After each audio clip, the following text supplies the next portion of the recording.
যারা form fill up করেছেন কোনো মতে টাকা পাচ্ছেন না। নমস্কার বন্ধুরা, যুবসাথী প্রকল্পে এখনো পর্যন্ত যে সকল আবেদনকারীরা ব্যাংক অ্যাকাউন্টে একেবারেই টাকা পাননি, আপনারা কবে টাকা পাবেন সে সম্পর্কে সরকার থেকে কিন্তু নতুন একটি আপডেট এসে গেছে। তো ভোটের আগে পর্যন্ত যুবসাথী প্রকল্প নিয়ে এটিই হলো সর্বশেষ আপডেট, অর্থাৎ ভোটের আগে যুবসাথী প্রকল্প নিয়ে আর নতুন কোনো বর্তমানে আপডেট পাবেন না। এটি কিন্তু ভোটের আগে পর্যন্ত সর্বশেষ আপডেট। এরপরে যা আপডেট আপনারা পাবেন ভোটের পরে। তো বন্ধুরা, ভোটের আগে পর্যন্ত সর্বশেষ আপডেটটি কি সেটি আমি আপনাদের এই ভিডিওটিতে জানাবো। তো বন্ধুরা, যুবসাথী প্রকল্পের টাকা যে সরকার থেকে দিয়েছে এটা কিন্তু খুবই অল্প সংখ্যক আবেদনকারীদের ব্যাংক অ্যাকাউন্টে এই টাকা এসেছে। হিউজ পরিমাণ কিন্তু আবেদনকারীরা যুবসাথী প্রকল্পের টাকা পাননি, এরকম তথ্যও কিন্তু সরকারের কাছে আছে। এই ভিডিওর মাধ্যমে সেটি কিন্তু বুঝতে পারবেন। এবং বন্ধুরা, আপনারা টাকা কবে পাবেন, বর্তমানে আপনারা কি করবেন সেই বিষয়টিও কিন্তু এই ভিডিওটির মাধ্যমে ক্লিয়ার করব। তো বন্ধুরা, ভিডিওটি কিন্তু যথেষ্ট ইনফরমেটিভ হতে চলেছে, তাই আপনি যদি চ্যানেল নতুন হন তাহলে ভবিষ্যতে ইনফরমেটিভ ইনফরমেশন সবার আগে পাওয়ার জন্য সব চ্যানেলটি সাবস্ক্রাইব করে রাখুন। আর ফেসবুক থেকে দেখলে পেজটি ফলো করতে ভুলবেন না। তো এবার আসি মেন টপিকে। তো আপনারা জানেন যুবসাথী প্রকল্পের টাকা কিন্তু মার্চ মাস থেকে ছাড়া শুরু হয়েছে। তো এখনো পর্যন্ত কিন্তু প্রচুর সংখ্যক আবেদনকারীরা ব্যাংক অ্যাকাউন্টে একেবারেই টাকা পাননি। তো এর জন্য কিন্তু প্রচুর সংখ্যক আবেদনকারীদের মনের মধ্যে একটা ক্ষোভ সৃষ্টি হয়েছে। তো এবার আপনাদের মনের মধ্যে একটাই প্রশ্ন, তাহলে আপনারা কবে টাকা পাবেন?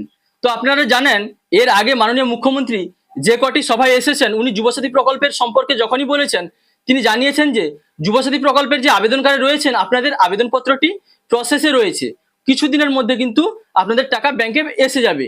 তো এই ঘোষণাটি উনি করলেও বাস্তবে কিন্তু এখনো পর্যন্ত আবেদনকারীদের ব্যাংক অ্যাকাউন্টে টাকা পৌঁছায়নি। তো তাহলে বর্তমানে আপনারা কি করবেন?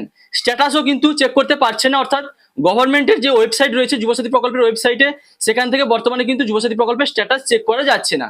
তাহলে আপনারা বর্তমানে কি করবেন? নতুন কোনো আপডেট পাচ্ছেন না। তো রিসেন্টলি কিন্তু অভিষেক বন্দ্যোপাধ্যায় সাগরে এসে ভোটের প্রচারে যুবসাথী প্রকল্প নিয়ে একটি নতুন আপডেট দিয়েছেন। তো সেটি প্রথমে আপনারা শুনে নিন, তারপরে আপনাদের এ সম্পর্কে বিস্তারিত আলোচনা করব।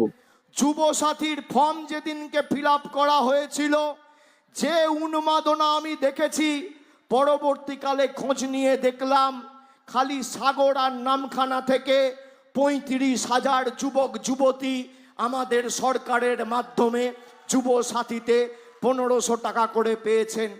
ফর্ম ফিল আপ করেছেন ফেব্রুয়ারিতে, টাকা পেয়ে গেছেন মার্চে, আবার টাকা পেয়েছেন এপ্রিলে।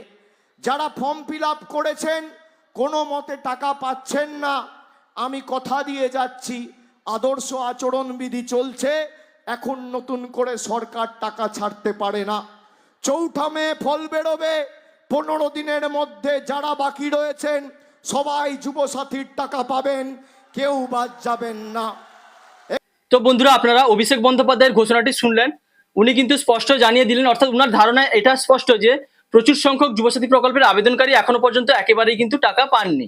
তো এই টাকাটা বর্তমানে কিন্তু সরকার থেকে ছাড়তে পারবে না। এর কারণ হলো ভোটের আগে আদর্শ আচরণবিধি লাগু হয়েছে, এর জন্য কিন্তু সরকার থেকে নতুন করে টাকা ছাড়া সম্ভব নয়। তাহলে আপনারা টাকা কবে পাবেন? মে মাসের 4 তারিখে ভোটের রেজাল্ট বেরোবে, তারপরে কিন্তু 15 দিনের মধ্যে যুবসাথী প্রকল্পের টাকা ব্যাংক অ্যাকাউন্টে আপনাদের চলে আসবে, এরকমটাই কিন্তু ঘোষণা উনি করলেন। তো আশা করি বুঝতে পারলেন। আপনারা যুবসাথী প্রকল্পের টাকা যারা এখনো পর্যন্ত পাননি, আপনারা ওয়েট করুন।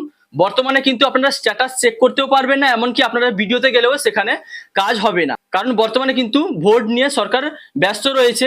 তো তাই আপনারা অপেক্ষা করুন, যা হবে ভোটের পরেই। তো এটাই ছিল ভোটের আগে পর্যন্ত যুবসাথী প্রকল্প নিয়ে লাস্ট আপডেট। যদি ভিডিওটি ভালো লাগে তাহলে লাইক, কমেন্ট, শেয়ার এবং সাবস্ক্রাইব করতে ভুলবেন না। দেখা হচ্ছে পরবর্তী কোনো ইনফরমেটিভ ভিডিওর সঙ্গে। আপনারা ভালো থাকবেন, সুস্থ থাকবেন। Thank you.